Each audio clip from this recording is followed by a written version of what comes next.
Hi, everybody. Welcome to another episode of Still Roses Podcast. This podcast was created for women by women. Coming to you live today from week 2 of summer break.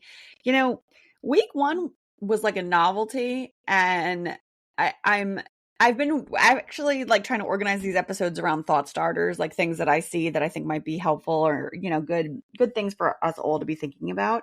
But this episode is not that. This episode is one that I just want to share because I, again, suspect we were all in this boat. So this is like my mental health mom check-in with you guys. And apparently my mental health is affecting my physical health. And I woke up week 1, as I started to say, summer break was perfectly fine. And again, like it's like the novelty of it seemed like it was all good. For some reason, week 2, now that the kids are in day camp for 4 hours, from 8 to 12, they're in day camp. Now, initially, this felt like, oh my gosh, 8 to 12, like that's 4 hours of time that, they'll be out of the house. This will be good. Yes, it's good. I'm not complaining, but I am complaining because dragging them out of the house in the morning is painful and annoying. It's like torture. And I literally, this is the 3rd day of day camp and I'm already like, maybe they should just let it go kind of thing. I'm not going to because they're doing educational things with them. So I'm going to gut it out regardless of how insane it makes me. But Monday was tough for me personally, because again, like the kids are home, like it's disrupting my schedule. I no longer have 7 hours of concentrated focus time during the day. That's been whittled down to maybe 3. And now I'm doing that painful juggle in the afternoon of like, yes, they're here and yes, I'm working, but I can't really get that focus time that I very critically need. So it's starting to bleed into my evening. And me personally, I'm like, I don't want to work in the evenings. Like this sucks. Like I got to hop back on my computer, but on the same note, I'm like, I know I kind of have to. I don't really have a choice. Like if they're taking up my afternoon and my daytime hours, I'm going to have to suck it up and work at night to make up that time. So there is a balance. And I know that I'm fortunate that I can even make that call.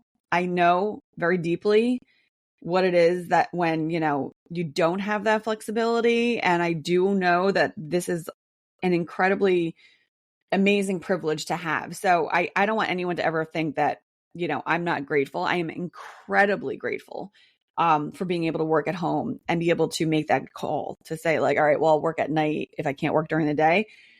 But that doesn't mean it's not hard. I have family members that only have 1 child or 2 children. I think I have the most now that I think about it. I think I'm the only one with 3 on my side of the family.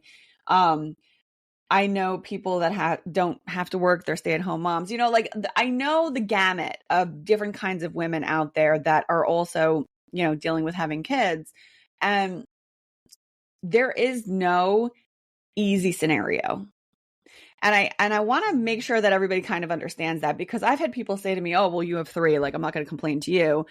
No, you can complain to me. Like, ish is hard. I'm just trying to watch my mouth because I know kids are probably around, but ish is hard. It's hard. Like, it doesn't matter if you have only 1, it doesn't matter if you only have an infant. It's hard making that adjustment and kind of changing everything about yourself because now you have a child and you're trying to make that juggle work. It's hard. It's hard for everybody. I don't care who you are. Even if you have nannies, like you still went through a physical trauma in your body by having kids. Like there is no like, oh, well, she shouldn't be complaining. She should keep her mouth shut. Absolutely freaking not. We can all complain here. Everyone can complain. You have a right to complain. You have a right to your feelings. I don't care how people try to gaslight you. I don't care about people trying to tell you like, not acknowledging your feelings and telling you like, oh, well, you have it easy because you don't have to do this. BS. I call BS on all of it because it's a struggle for everybody. So I just want to put that out there. Like having kids is tough. It doesn't matter if you have 1 kid, 6 kids, it's hard all around. It's hard. So there is not a moment where you're going to hear me be like, well, I have it the toughest. Absolutely not. I know that I have some things easier than other women. I know that I have something harder than other women. I know that like some of my struggles are self-inflicted because I volunteer and I'm podcasting and, you know, trying to run my own company on the side while also working full time. Like I know some of that's me, but again, like it's hard. It is hard. So me personally, second week of summer, kids are home. I love them so much. I want them around all the time, but at the same time, I don't want them around at all. And I want them to be quiet all the time. So there's this constant inner conflict. I think some of you might be chuckling right now because literally that is it, right? Like that is the constant mom struggle. I love you so much. I want you around all the time. I just want to hang out with you and have fun. But also, could you please just be quiet and just sit next to me quietly, nicely, you know, like it's like a constant battle. It's like the battle of wills in there with me. So I don't think I realized how stressed out I was about work, juggling work and the kids. And I woke up yesterday morning, today's Wednesday. I woke up Tuesday morning, unable to turn my head. My neck is all locked up down into my back, which is interesting. And the doctor said, you have to lay flat on your back on the floor for 15-minute intervals throughout the day with an ice pack on your neck and a rolled towel under your neck. And I said, okay, doc, I'll do my best here. And so yesterday I tried that out, but then I also still had to work. So I had to stop after 15 minutes and work. And it's just comical to me because my husband, nice as he's trying to just remind me, but he's like, oh, don't forget, make sure you ice your neck and you take a minute to lay down today. And I was like, I don't know when you think that's that's like my biggest struggle. Like, when am I supposed to be doing these things? Unfortunately for me, like I don't have a choice. I am going to have to take little breaks today to ease the tension in my neck because it is actually quite painful. My little guy last night, my big little guy last night said to me, he was like, Mommy, you've been complaining. Like you said, your neck is hurting, but like, you're not like crying or screaming or anything like that. Like basically saying you're not in obvious pain. And it was an interesting moment for me because I basically said to him, I was like, I'm not in obvious pain because I have to take care of all of you. I was like, however, I can cry right now on the spot if you want me to, because I am in a lot of pain. And you know, he kind of noodled on it. He's my thinker. He's my little attorney. And he just said, he was like, okay, mommy. He was like, just go lay down. And I mean, he still continued to bother me for hugs and kisses and everything like that after I laid down, which got a little bit much after a while. But, yeah, it was one of those teachable moments for my kid to say, like, just because you can't see it doesn't mean it's not there. So it's Wednesday. I'm still in quite a bit of pain, but I'm still going to have to do what I need to do today because, you know, that is mom life, right? So there's that. I actually had, again, thought starters and things that I wanted to reflect on with all of you, but I just wanted to share this because I think that, like, again, we're all going through this struggle here together, and there's going to be lots of moments where like it feels really overwhelming. Like my anxiety was through the roof yesterday. I was wildly overwhelmed with just everything, feeling like it was all crashing down on me, which it usually is. I have a right to be overwhelmed.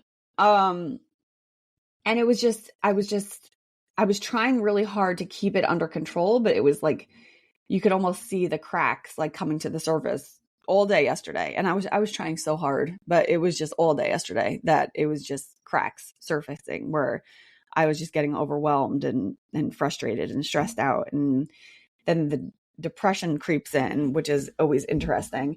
And then I have the whole back and forth in my head of, Jenny, this isn't you. This is hormones, or this is anxiety. Like, this isn't you. Like, make sure that you try to balance yourself out, you know, that sort of thing. So it's just a constant thing there. And I think we all are on this journey. And I think that we all have this battle in ourselves where, no, you're not going to be happy all the time. Like, how can you? Like, you know, there's going to be some sense of peace for most of the time, but you're not going to be happy like 100% of the time. There's going to be moments of frustration and everything. And you got to just make your peace with that. So in any case, I am surviving 2 weeks in. I am trying to give myself some grace to just continue on this path, and, making the most out of the summer, even though I am getting stressed out having the kids home. But yeah, you work through it to the best of your ability, and you just hope and pray and keep plugging along, because what else are you going to do? If any of you are also going through this, I mean, there is a great feature now on the podcast where you are able to message me directly. So feel free to message away and let me know your thoughts. And I hope all of you are doing well and, having some fun. Don't forget to prioritize fun during the summertime, because for a long time I didn't, and it's time. I appreciate all of you listening. If you have a couple minutes, if you could leave me a review, I greatly appreciate it. For every review that the podcast gets, it actually helps to introduce the podcast to other folks. So the more reviews I have, the more it gets to be on other people's feeds. It'll kind of push them along to say like, hey, there's some great content here. So I appreciate all you doing that. Feel free to message me directly, and we'll just keep hanging in there together. Thank you so much, all of you, and I hope you all have a great rest of your week. Take care. We'll see you on the next one.